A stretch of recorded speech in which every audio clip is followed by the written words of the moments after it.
Il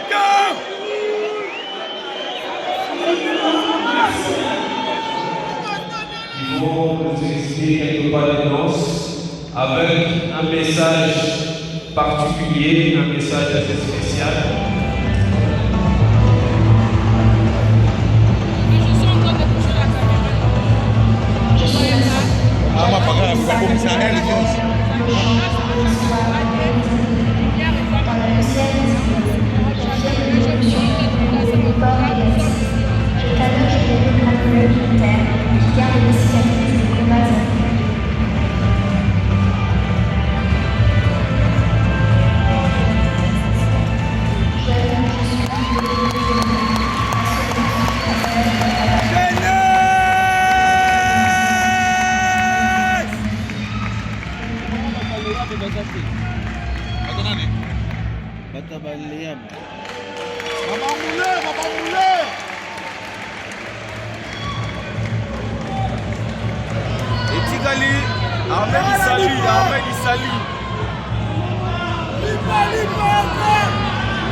Afin de renforcer cette écoute active et d'orienter nos futures interventions publiques, le ministère de la Jeunesse a conduit une série de consultations nationales dans certains nombres de provinces.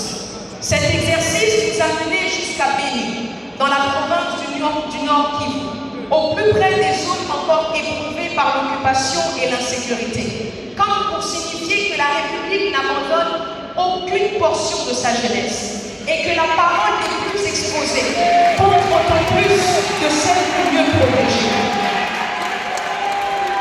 De ces consultations, une évidence est ressortie avec force. Nous avons une jeunesse engagée, ambitieuse, lucide sur les défis du pays, mais résolument tournée vers la solution. Les priorités exprimées sont claires et convergentes.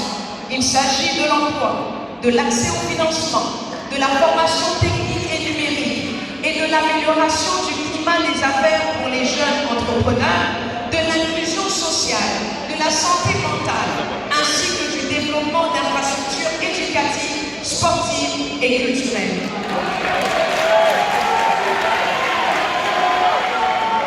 Autrement dit, la jeunesse congolaise ne sollicite pas seulement une place, elle propose une méthode. Elle ne se contente pas des promesses, elle attend des mécanismes. Elle ne veut pas être spectatrice, elle veut être co-constructrice.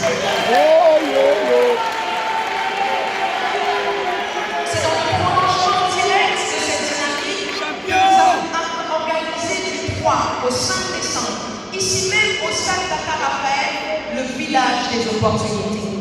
Parrainé par son excellence Madame la Première ministre du gouvernement, que je remercie de tout cœur. Un espace où la parole des jeunes s'est transformée en parcours et où l'aspiration s'est rapprochée de l'action. Les résultats enregistrés témoignent de l'ampleur de l'espoir et de l'attente. Plus de 12 000 jeunes mobilisés, plus de 120 entreprises, institutions publiques et privées, partenaires financiers, des ateliers l'éducation financière, le marketing digital et l'intelligence artificielle. Plus de 3 000 jeunes bénéficiaires de coaching et mentorat.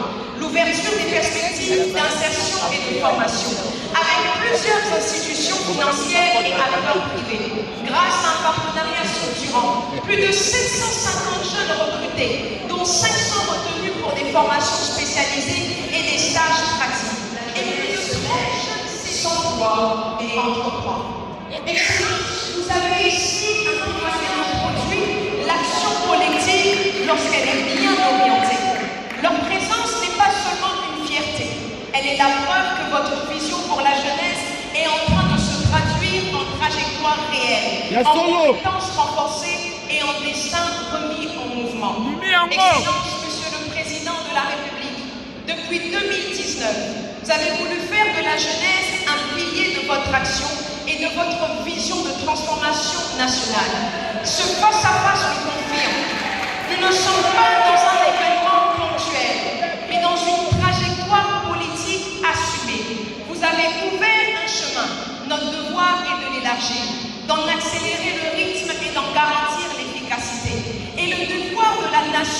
entière et d'y avancer résolument à vos côtés. Lors de votre récent discours sur l'état de la nation devant le Parlement réuni en congrès, vous avez initié un pacte moral avec la jeunesse congolaise. Je vous cite, chère Excellence, l'État vous doit des opportunités réelles et vous devez à la nation. Est-ce que vous Vanda papa, uluka yangozi. Vanda monsieur.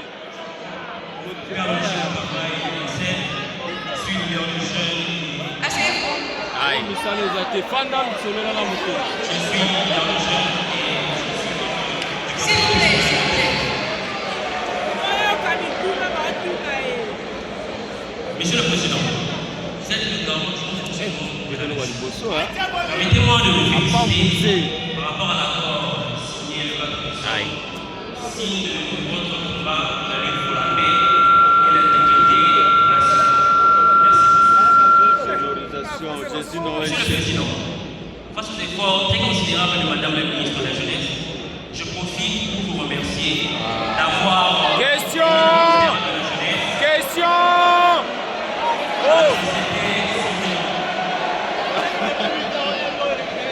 Dans le cadre de la promotion des veilles patriotiques, commence à parler des réponses dont je suis moi-même le fruit. Quel mécanisme avez-vous mis en place pour accompagner l'engagement patriotique de jeunes, pour accompagner l'engagement patriotique de jeunes? Quel doit faire la brigade des veilles patriotiques pour accompagner cet engagement? Mais aussi en tant que brigadier des veilles patriotiques, nous avons vraiment aimé marcher dans le rue, prêcher les veilles patriotiques, c'était un honneur. Mais le pays est pas farouche. Nous avons des discours, des manipulations et des désinformations. Que doit faire la brigade des veilles patriotiques pour entrer dans les plateformes et contrer ces discours de manipulation et des désinformations? Enfin, Monsieur le Président, permettez-moi de me lever. Je dis ce que je veux dire. Je suis congolais. J'aime énormément. Je suis prêt à tout. Tous autant que nous sommes. Nous avons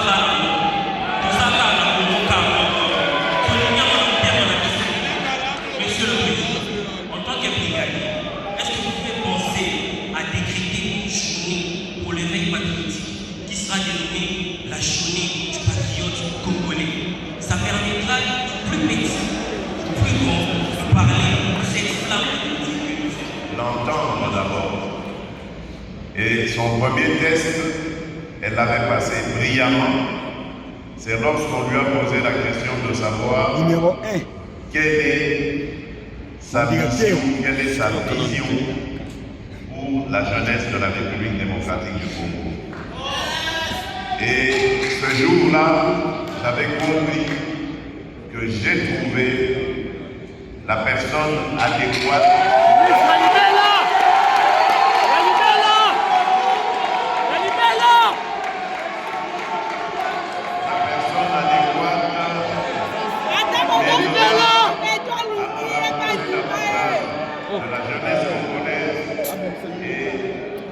À travailler avec celle-ci pour la préparer aux défis futurs de notre pays.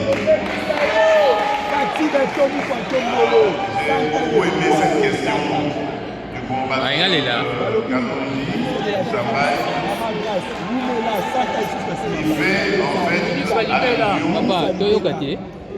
au patriotisme. Vous savez, depuis que j'ai l'occasion de représenter mon pays, depuis que j'ai accédé à la magistrature, je n'ai cessé de parler de patriotisme. Parce que avec la petite expérience de vie que j'ai, je me suis rendu compte qu'en fait, c'est à cause des erreurs politiques successives qui ont été commises dans ce pays que notre pays, notre peuple a perdu une partie de son patriotisme. C'est vrai, sauve encore la République, c'est l'amour du Congo pour le Congo, du Congolais pour le Congo. L'ingénieur en de qualité dans les industries agroalimentaires, issu de l'Institut national d'Alsati en Algérie, et jeune entrepreneur en agroalimentaire, engagé à révéler la théorie à la pratique afin de renforcer la transformation locale et de booster le développement à la base de notre pays. Son Excellence, Monsieur le Président agricole et au développement durable. Chef de l'État, si on remarque beaucoup de jeunes agriculteurs n'ont pas de machines et pas d'accès aux intrants de qualité. Et la mécanisation n'arrive pas jusqu'à. Et aussi, on n'a pas accès aux semences, aux grains et aux pesticides de qualité. Je rajoute ceci, le route des déserts agricoles et le voie d'accès vers des sites de production sont de mauvais état, vraiment de mauvais état. Et aussi, manque de moyens de transport adéquats pouvant nous aider à évacuer nos productions vers le centre de consommation et de transformation. Si vous me le permettez, j'aimerais savoir.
Fonds national pour la jeunesse.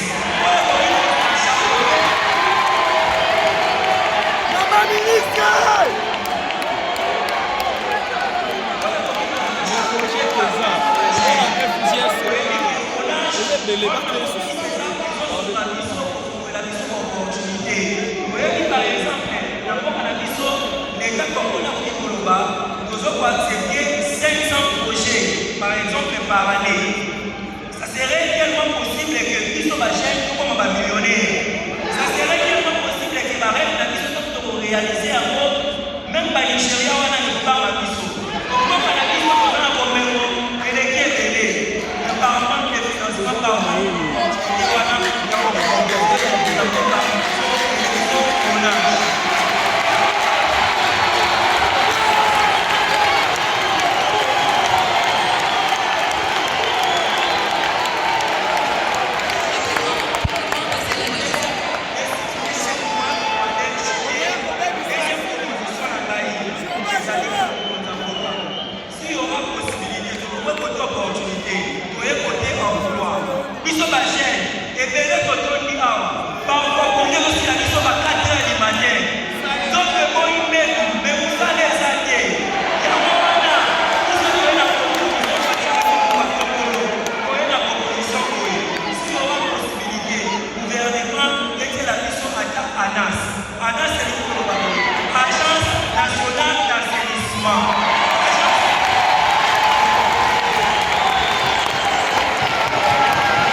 Son Excellence, Monsieur le Président, je tiens à m'acheter.